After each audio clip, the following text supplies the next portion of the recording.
السلام علیکم ورحمۃ اللہ وبرکاتہ۔ فرض نمازوں کے بعد ہمیں کون سی تسبیحات پڑھنی چاہیے، کون سے کلمات پڑھنے چاہیے، کیا کیا ذکر کرنا چاہیے؟ آپ صلی اللہ علیہ وسلم سے بہت ساری دعائیں اور اذکار مذکور ہیں جو آپ صلی اللہ علیہ وسلم فرض نماز کے بعد پڑھا کرتے تھے، یہ آپ صلی اللہ علیہ وسلم کی سنت کی ہے، اور یہ ذکر و اذکار اور یہ دعائیں عبادت کا حصہ بھی ہیں کہ جب نماز سے فارغ ہونے کے بعد، نماز کے بعد کا جو وقت ہے اس کو بھی عبادت میں، ذکر میں گزارا جائے۔ تو دعائیں کیا ہیں، وہ کلمات کیا ہیں، وہ تسبیحات کون سی ہیں جو فرض نماز کے بعد پڑھی جاتی ہیں اور احادیث سے ثابت ہیں، سنت ہیں اور مسنون عمل ہیں؟ تو یہاں پر میں آپ کے سامنے وہ چند کلمات شیئر کرنے جا رہا ہوں۔ کوشش کریں کہ ہر فرض نماز کے بعد ان کلمات کو پڑھ لیا جائے، یا کم از کم فجر کی نماز کے بعد اور مغرب کی نماز کے بعد ان کو ضرور پڑھ لیا جائے۔ تو اس کے بہت زیادہ فوائد ہیں، بہت زیادہ برکات ہیں۔ اس سے آپ کی حفاظت بھی ہوگی، نیکیاں بھی بے بہا آپ کو ملیں گی۔ اللہ تعالیٰ نامہ اعمال میں نیکیاں لکھیں گے، اور اللہ تبارک و تعالیٰ شیطان سے بھی محفوظ فرمائیں گے، حادثات سے، آفات سے بھی انشاءاللہ انسان محفوظ رہے گا۔ تو دعائیں کیا ہے؟ سب سے پہلے جب آپ فرض نماز کا سلام پھیریں گے، فرض نماز کا سلام پھیرنے کے بعد 3 مرتبہ استغفر اللہ، استغفر اللہ، استغفر اللہ یہ کہنا سنت ہے۔ آپ صلی اللہ علیہ وسلم جب بھی نماز کا سلام پھیرتے ہیں تو آپ صلی اللہ علیہ وسلم 3 مرتبہ استغفر اللہ، استغفر اللہ، استغفر اللہ کہتے تھے۔ تو اس لیے فرض نماز کے بعد 3 مرتبہ استغفار کے کلمات کہہ لیے جائیں۔ اس کی لاجک جو بتائی ہے علماء نے وہ یہ ہے کہ نماز کے اندر اگر کوئی کمی کوتاہی رہ گئی، غلطیاں ہو گئیں، یا کوئی خیالات ادھر ادھر بھٹتے رہے، اللہ تعالیٰ استغفار کی برکت سے ہماری نماز کو قبول فرما لیں گے اور وہ غلطیاں معاف ہو جائیں گی۔ دوسرے نمبر پر تسبیحات فاطمی، تسبیحات جو حضرت فاطمہ الزہرا رضی اللہ تعالیٰ عنہ کو رسول اللہ صلی اللہ علیہ وسلم نے بتائی تھی، ان تسبیحات کو ضرور پڑھیں۔ وہ تسبیحات کیا ہیں؟ 33 مرتبہ سبحان اللہ، 33 مرتبہ الحمدللہ، 34 مرتبہ اللہ اکبر، یعنی 33 مرتبہ سبحان اللہ، 33 مرتبہ الحمدللہ اور 34 مرتبہ اللہ اکبر۔ ان تسبیحات کو پڑھ لیا جائے تو یہ تسبیحات وہ ہیں جو فاطمہ الزہرا رضی اللہ تعالیٰ عنہ کو رسول اللہ صلی اللہ علیہ وسلم نے سکھائی تھی۔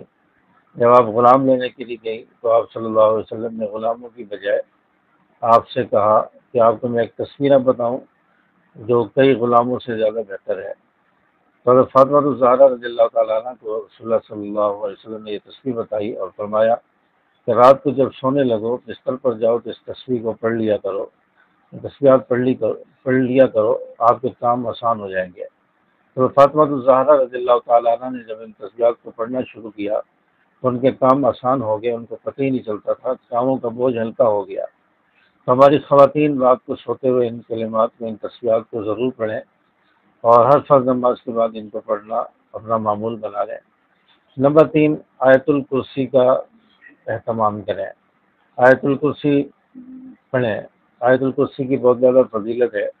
نماز کے بعد آیت الکرسی پڑھنے سے شیطان قریب نہیں آتا اور انسان اللہ کی حفاظت میں آ جاتا ہے، یعنی انسان جو ہے اللہ کی حفاظت میں آ جاتا ہے، حادثات سے، کسی ایسی مصیبت سے، پریشانی سے انسان بچ جاتا ہے، تو شیطان سے انسان کی حفاظت رہتی ہے۔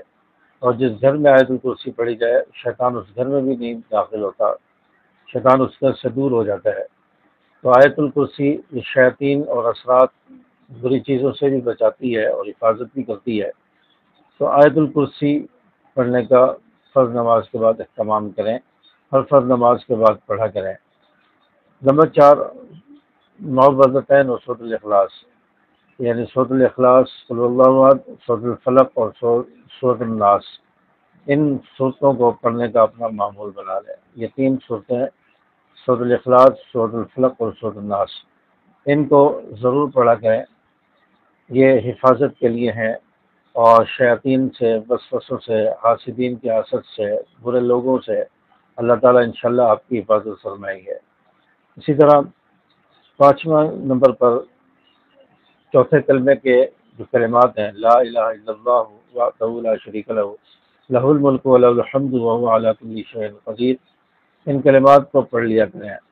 ان کا ترجمہ ہے اللہ کے سوا کوئی معبود نہیں، وہ اکیلا ہے، اس کا کوئی شریک نہیں، اس کی بادشاہت ہے اور اسی کے لیے تمام تعریفیں ہیں، وہ ہر چیز پر قدرت رکھتا ہے۔ تو اس دعا کو پڑھنے کا بہت زیادہ ثواب ہے، اس کو بھی پڑھا جائے۔ حدیث مبارکہ میں آیا ہے کہ جو شخص فجر کی نماز کے بعد ان کلمات کو 10 مرتبہ پڑھ لے، اس کے نام اعمال میں 10 نیکیاں لکھی جاتی ہیں، اس کے 10 گناہ معاف ہوں گے، 10 درجے بلند ہوں گے۔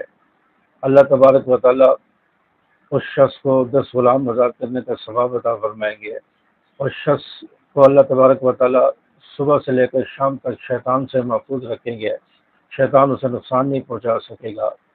جس طرح کوئی شخص شام کو ان کلمات کو پڑھ لیتا ہے، مغرب کے بعد پڑھ لیتا ہے، تو اسے صبح تک یہی فضیلت حاصل ہوگی۔ تو ان کلمات کی بہت زیادہ فضیلت ہے، ان کلمات کو پڑھنے کا اپنا معمول بنائیں۔ لا الہ الا اللہ وحدہ لا شریک لہ لہ الملک و لہ الحمد وہو علی کل شیء قدیر، ان کلمات کو ضرور پڑھا کریں، ان کی بہت زیادہ فضیلت ہے، برکات ہیں۔ امید ہے کہ باتیں آپ کو سمجھ آئی ہوں گی۔ ویڈیو اچھی لگی ہو تو اس پر لائک ضرور کر دیں، کمنٹس کر کے اپنی رائے کا اظہار ضرور فرمائیں، چینل کو بھی جاتے جاتے سبسکرائب کریں۔ السلام علیکم ورحمۃ اللہ۔